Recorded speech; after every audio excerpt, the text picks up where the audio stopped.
KaraokeBooks. Dubliners. James Joyce. Audiobook. Chapter 8. A Little Cloud. 8 years before, he had seen his friend off at the north wall and wished him Godspeed. Gallagher had got on. You could tell that at once by his travelled air, his well-cut tweed suit, and fearless accent. Few fellows had talents like his, and fewer still could remain unspoiled by such success. Gallagher's heart was in the right place, and he had deserved to win. It was something to have a friend like that. Little Chandler's thoughts ever since lunchtime had been of his meeting with Gallagher, of Gallagher's invitation, and of the great city London where Gallagher lived. He was called Little Chandler because, though he was but slightly under the average stature, he gave one the idea of being a little man. His hands were white and small, his frame was fragile, his voice was quiet, and his manners were refined. He took the greatest care of his fair silken hair and mustache, and used perfume discreetly on his handkerchief. The half-moons of his nails were perfect, and when he smiled you caught a glimpse of a row of childish white teeth. As he sat at his desk in the King's Inns, he thought what changes those 8 years had brought. The friend whom he had known under a shabby and necessitous guise had become a brilliant figure on the London press. He turned often from his tiresome writing to gaze out of the office window. The glow of a late autumn sunset covered the grass plots and walks. It cast a shower of kindly golden dust on the untidy nurses and decrepit old men who drowsed on the benches. It flickered upon all the moving figures, on the children who ran screaming along the gravel paths, and on everyone who passed through the gardens. He watched the scene and thought of life, and, as always happened when he thought of life, he became sad. A gentle melancholy took possession of him. He felt how useless it was to struggle against fortune, this being the burden of wisdom which the ages had bequeathed to him. He remembered the books of poetry upon his shelves at home. He had bought them in his bachelor days, and many an evening, as he sat in the little room off the hall, he had been tempted to take one down from the bookshelf and read out something to his wife. But shyness had always held him back, and so the books had remained on their shelves. At times he repeated lines to himself, and this consoled him. When his hour had struck, he stood up and took leave of his desk and of his fellow clerks punctiliously. He emerged from under the feudal arch of the King's Inns, a neat, modest figure, and walked swiftly down Henrietta Street. The golden sunset was waning and the air had grown sharp. A horde of grimy children populated the street. They stood or ran in the roadway, or crawled up the steps before the gaping doors, or squatted like mice upon the thresholds. Little Chandler gave them no thought. He picked his way deftly through all that minute vermin-like life, and under the shadow of the gaunt spectral mansions in which the old nobility of Dublin had roistered. No memory of the past touched him, for his mind was full of a present joy. He had never been in Corliss's, but he knew the value of the name. He knew that people went there after the theatre to eat oysters and drink liqueurs, and he had heard that the waiters there spoke French and German. Walking swiftly by at night, he had seen cabs drawn up before the door, and richly dressed ladies, escorted by cavaliers, alight and enter quickly. They wore noisy dresses and many wraps. Their faces were powdered, and they caught up their dresses, when they touched earth, like alarmed Atalantas. He had always passed without turning his head to look. It was his habit to walk swiftly in the street even by day, and whenever he found himself in the city late at night, he hurried on his way apprehensively and excitedly. Sometimes, however, he courted the causes of his fear. He chose the darkest and narrowest streets and, as he walked boldly forward, the silence that was spread about his footsteps troubled him. The wandering silent figures troubled him, and at times a sound of low fugitive laughter made him tremble like a leaf. He turned to the right towards Capel Street. Ignatius Gallagher on the London press. Who would have thought it possible 8 years before?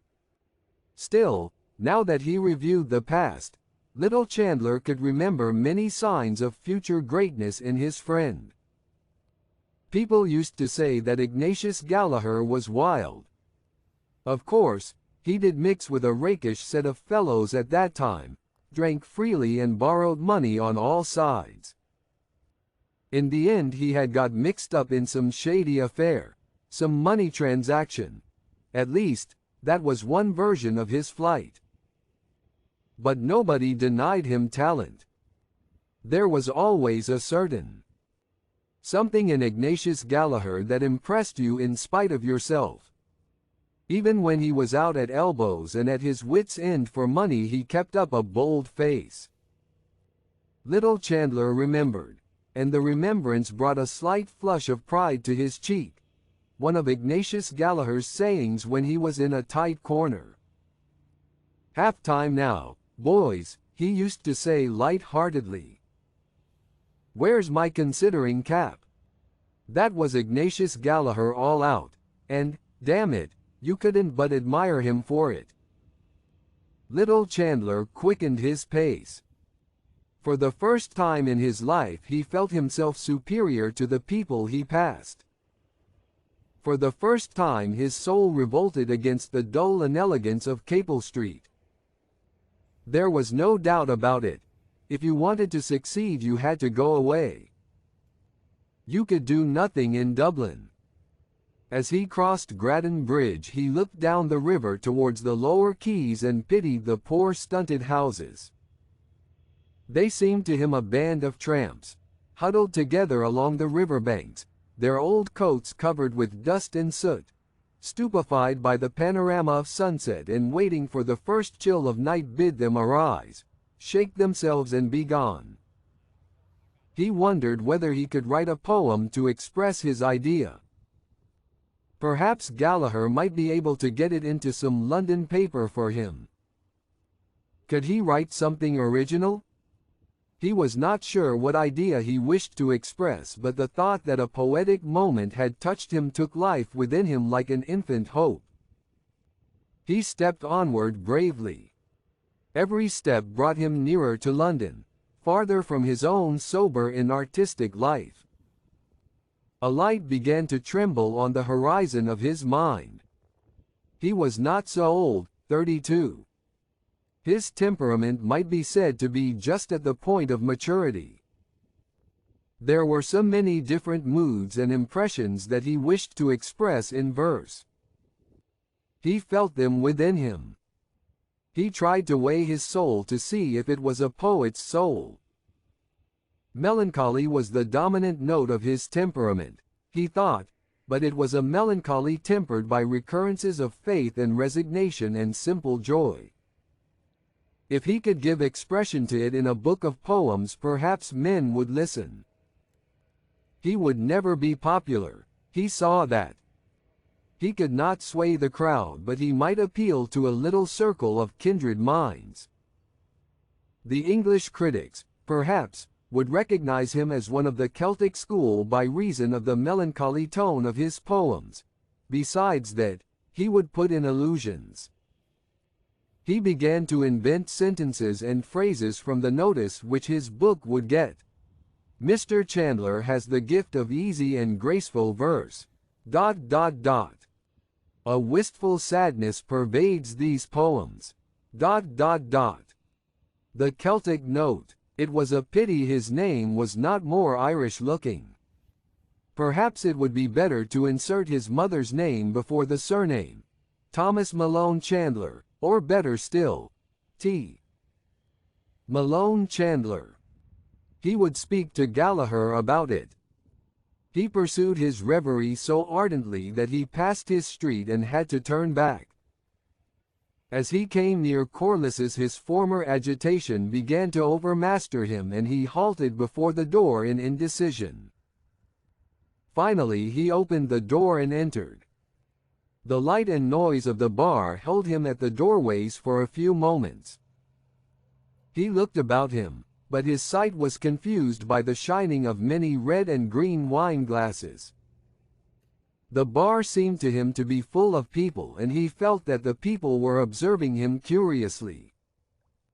He glanced quickly to right and left, frowning slightly to make his errand appear serious, but when his sight cleared a little he saw that nobody had turned to look at him, and there, sure enough, was Ignatius Gallagher leaning with his back against the counter and his feet planted far apart. "Hello, Tommy, old hero, here you are. What is it to be? What will you have?" "I'm taking whiskey. Better stuff than we get across the water." "Soda? Lithia? No mineral?" "I'm the same. Spoils the flavor. Here, garçon, bring us 2 halves of malt whiskey, like a good fellow." "Well, and how have you been pulling along since I saw you last?" "Dear God, how old we're getting. Do you see any signs of aging in me? Eh, what? A little gray and thin on the top, what?" Ignatius Gallagher took off his hat and displayed a large closely cropped head. His face was heavy, pale and clean-shaven. His eyes, which were of bluish slate color, relieved his unhealthy pallor and shone out plainly above the vivid orange tie he wore. Between these rival features the lips appeared very long and shapeless and colorless. He bent his head and felt with 2 sympathetic fingers the thin hair at the crown. Little Chandler shook his head as a denial. Ignatius Gallagher put on his hat again. "It pulls you down," he said. "Press life. Always hurry and scurry, looking for copy and sometimes not finding it, and then, always to have something new in your stuff. Damn proofs and printers, I say, for a few days. I'm deuced glad, I can tell you, to get back to the old country. Does a fellow good, a bit of a holiday. I feel a ton better since I landed again in dear dirty Dublin. Here you are, Tommy. Water? Say when." Little Chandler allowed his whiskey to be very much diluted. "You don't know what's good for you, my boy," said Ignatius Gallagher. "I drink mine neat." "I drink very little as a rule," said Little Chandler modestly. "An odd half one or so when I meet any of the old crowd. That's all." "Oh, well," said Ignatius Gallagher, cheerfully, "here's to us and to old times and old acquaintance." They clinked glasses and drank the toast. "I met some of the old gang today," said Ignatius Gallagher. "O'Hara seems to be in a bad way." "What's he doing?" "Nothing," said Little Chandler. "He's gone to the dogs." "But Hogan has a good sit, hasn't he?" "Yes, he's in the Land Commission. I met him one night in London and he seemed to be very flush." "Poor O'Hara. Booze, I suppose?" "Other things, too," said Little Chandler shortly. Ignatius Gallagher laughed. "Tommy," he said, "I see you haven't changed an atom. You're the very same serious person that used to lecture me on Sunday mornings when I had a sore head and a fur on my tongue. You'd want to knock about a bit in the world. Have you never been anywhere even for a trip?" "I've been to the Isle of Man," said Little Chandler. Ignatius Gallagher laughed. "The Isle of Man," he said. "Go to London or Paris. Paris, for choice. That'd do you good. Have you seen Paris?" "I should think I have." I've knocked about there a little. And is it really so beautiful as they say? Asked little Chandler. He sipped a little of his drink while Ignatius Gallagher finished his boldly. Beautiful, said Ignatius Gallagher, pausing on the word and on the flavor of his drink. It's not so beautiful, you know. Of course, it is beautiful. But it's the life of Paris, that's the thing. Ah, there's no city like Paris for gaiety, movement, excitement. Little Chandler finished his whiskey and, after some trouble, succeeded in catching the barman's eye. He ordered the same again. I've been to the Moulin Rouge, Ignatius Gallagher continued when the barman had removed their glasses, and I've been to all the Bohemian cafes. Hot stuff. Not for a pious chap like you, Tommy. Little Chandler said nothing until the barman returned with 2 glasses.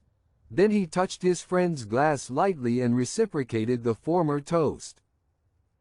He was beginning to feel somewhat disillusioned. Gallagher's accent and way of expressing himself did not please him. There was something vulgar in his friend which he had not observed before. But perhaps it was only the result of living in London amid the bustle and competition of the press. The old personal charm was still there under this new gaudy manner. And, after all, Gallagher had lived, he had seen the world. Little Chandler looked at his friend enviously. Everything in Paris is gay, said Ignatius Gallagher. They believe in enjoying life, and don't you think they're right? If you want to enjoy yourself properly, you must go to Paris. And, mind you, they've a great feeling for the Irish there. When they heard I was from Ireland, they were ready to eat me, man. Little Chandler took 4 or 5 sips from his glass. Tell me, he said, is it true that Paris is so immoral as they say? Ignatius Gallagher made a Catholic gesture with his right arm. Every place is immoral, he said. Of course you do find spicy bits in Paris. Go to one of the students' balls, for instance. That's lively, if you like, when the cocottes begin to let themselves loose. You know what they are, I suppose? I've heard of them, said little Chandler. Ignatius Gallagher drank off his whiskey and shook his head. Ah, he said, you may say what you like. There's no woman like the Parisienne, for style, for go. Then it is an immoral city, said little Chandler, with timid insistence, I mean, compared with London or Dublin. London, said Ignatius Gallagher. It's 6 of one and half a dozen of the other. You ask Hogan, my boy. I showed him a bit about London when he was over there. He'd open your eye. I say, Tommy, don't make punch of that whiskey. Liquor up. No, really. Oh, come on, another one won't do you any harm. What is it? The same again, I suppose? Well. All right. Francois, the same again. Will you smoke, Tommy? Ignatius Gallagher produced his cigar case. The 2 friends lit their cigars and puffed at them in silence until their drinks were served. I'll tell you my opinion, said Ignatius Gallagher, emerging after some time from the clouds of smoke in which he had taken refuge. It's a rum world. Talk of immorality. I've heard of cases. What am I saying? I've known them.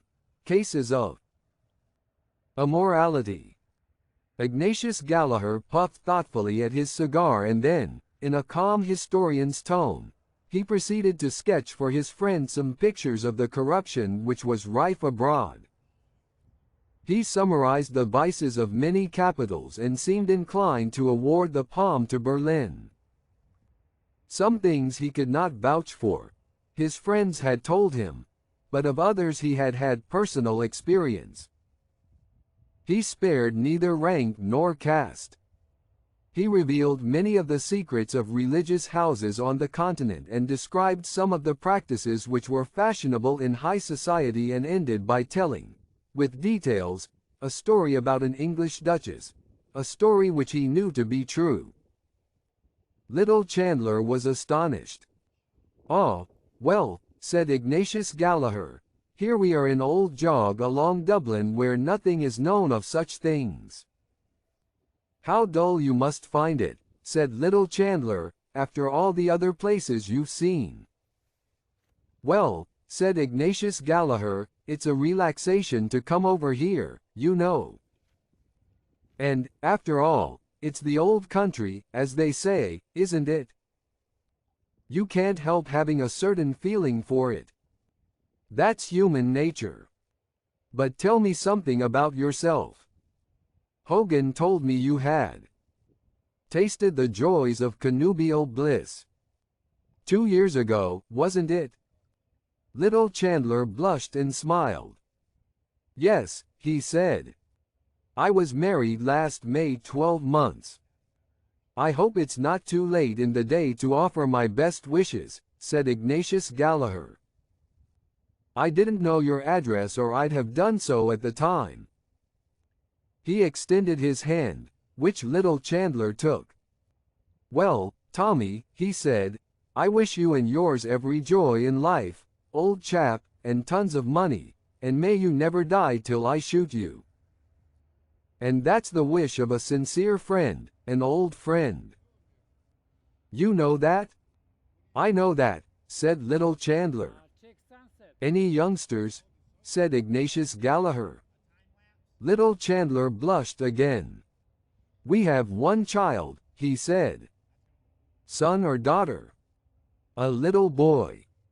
Ignatius Gallagher slapped his friend sonorously on the back. "Bravo," he said, "I wouldn't doubt you, Tommy." Little Chandler smiled, looked confusedly at his glass and bit his lower lip with 3 childishly white front teeth. "I hope you'll spend an evening with us," he said, "before you go back. My wife will be delighted to meet you. We can have a little music and—" "Thanks awfully, old chap," said Ignatius Gallagher, "I'm sorry we didn't meet earlier. But I must leave tomorrow night." "Tonight, perhaps?" "I'm awfully sorry, old man. You see I'm over here with another fellow, clever young chap he is too, and we arranged to go to a little card party." "Only for that?" "Oh, in that case—" "But who knows?" said Ignatius Gallagher considerately. "Next year I may take a little skip over here now that I've broken the ice. It's only a pleasure deferred." "Very well," said little Chandler, "the next time you come we must have an evening together." "That's agreed now, isn't it?" "Yes, that's agreed," said Ignatius Gallagher. "Next year if I come, parole d'honneur." "And to clinch the bargain," said little Chandler, "we'll just have one more now."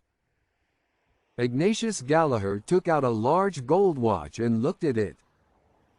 "Is it to be the last?" he said.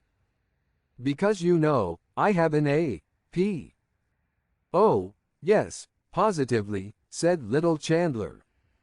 "Very well, then," said Ignatius Gallagher, "let us have another one as a Diaken Dorous. That's good vernacular for a small whiskey, I believe." Little Chandler ordered the drinks.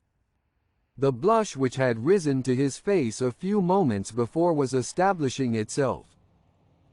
A trifle made him blush at any time, and now he felt warm and excited. 3 small whiskies had gone to his head and Gallagher's strong cigar had confused his mind, for he was a delicate and abstinent person. The adventure of meeting Gallagher after 8 years, of finding himself with Gallagher in Corliss's surrounded by lights and noise, of listening to Gallagher's stories and of sharing for a brief space Gallagher's vagrant and triumphant life, upset the equipoise of his sensitive nature. He felt acutely the contrast between his own life and his friend's, and it seemed to him unjust. Gallagher was his inferior in birth and education. He was sure that he could do something better than his friend had ever done, or could ever do, something higher than mere tawdry journalism if he only got the chance. What was it that stood in his way? His unfortunate timidity. He wished to vindicate himself in some way, to assert his manhood. He saw behind Gallagher's refusal of his invitation. Gallagher was only patronizing him by his friendliness, just as he was patronizing Ireland by his visit. The barman brought their drinks. Little Chandler pushed one glass towards his friend and took up the other boldly. "Who knows?" he said, as they lifted their glasses. "When you come next year I may have the pleasure of wishing long life and happiness to Mr. and Mrs. Ignatius Gallagher." Ignatius Gallagher, in the act of drinking, closed one eye expressively over the rim of his glass. When he had drunk he smacked his lips decisively, set down his glass and said, "No blooming fear of that, my boy. I'm going to have my fling first and see a bit of life and the world before I put my head in the sack, if I ever do." "Some day you will," said little Chandler calmly. Ignatius Gallagher turned his orange tie and slate blue eyes full upon his friend. "You think so?" he said. "You'll put your head in the sack," repeated little Chandler stoutly, "like everyone else if you can find the girl." He had slightly emphasized his tone and he was aware that he had betrayed himself. But, though the color had heightened in his cheek, he did not flinch from his friend's gaze. Ignatius Gallagher watched him for a few moments and then said, "If ever it occurs, you may bet your bottom dollar there'll be no mooning and spooning about it. I mean to marry money. She'll have a good fat account at the bank or she won't do for me." Little Chandler shook his head. "Why, man alive," said Ignatius Gallagher, vehemently, "do you know what it is? I've only to say the word and tomorrow I can have the woman and the cash. You don't believe it? Well, I know it. There are hundreds, what am I saying, thousands of rich Germans and Jews, rotten with money, that'd only be too glad. You wait a while, my boy. See if I don't play my cards properly. When I go about a thing I mean business, I tell you. You just wait." He tossed his glass to his mouth, finished his drink and laughed loudly.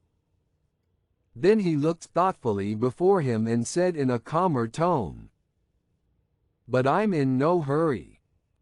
They can wait. I don't fancy tying myself up to one woman, you know." He imitated with his mouth the act of tasting and made a wry face. "Must get a bit stale, I should think," he said. Little Chandler sat in the room off the hall, holding a child in his arms. To save money they kept no servant, but Annie's young sister Monica came for an hour or so in the morning and an hour or so in the evening to help. But Monica had gone home long ago. It was 9:15.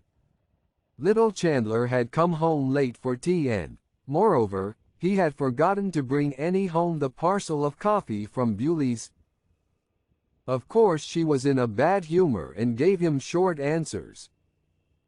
She said she would do without any tea, but when it came near the time at which the shop at the corner closed she decided to go out herself for 1/4 pound of tea and 2 pounds of sugar.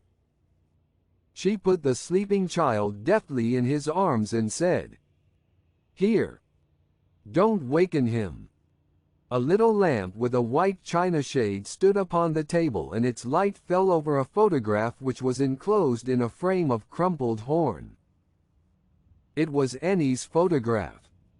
Little Chandler looked at it, pausing at the thin, tight lips. She wore the pale blue summer blouse which he had brought her home as a present one Saturday. It had cost him 10 and 11 pence, but what an agony of nervousness it had cost him. How he had suffered that day, waiting at the shop door until the shop was empty, standing at the counter and trying to appear at his ease while the girl piled ladies' blouses before him, paying at the desk and forgetting to take up the odd penny of his change, being called back by the cashier, and finally, striving to hide his blushes as he left the shop by examining the parcel to see if it was securely tied. When he brought the blouse home, Annie kissed him and said it was very pretty and stylish, but when she heard the price she threw the blouse on the table and said it was a regular swindle to charge 10 and 11 pence for it. At first she wanted to take it back, but when she tried it on she was delighted with it, especially with the make of the sleeves, and kissed him and said he was very good to think of her. He looked coldly into the eyes of the photograph and they answered coldly. Certainly they were pretty and the face itself was pretty. But he found something mean in it. Why was it so unconscious and ladylike? The composure of the eyes irritated him. They repelled him and defied him. There was no passion in them, no rapture. He thought of what Gallagher had said about rich Jewesses. Those dark oriental eyes, he thought, how full they are of passion, of voluptuous longing. Why had he married the eyes in the photograph? He caught himself up at the question and glanced nervously round the room. He found something mean in the pretty furniture which he had bought for his house on the hire system. Annie had chosen it herself and it reminded him of her. It too was prim and pretty. A dull resentment against his life awoke within him. Could he not escape from his little house? Was it too late for him to try to live bravely like Gallagher? Could he go to London? There was the furniture still to be paid for. If he could only write a book and get it published, that might open the way for him. A volume of Byron's poems lay before him on the table. He opened it cautiously with his left hand lest he should waken the child and began to read the first poem in the book. Hushed are the winds and still the evening gloom. Not e'en a zephyr wanders through the grove.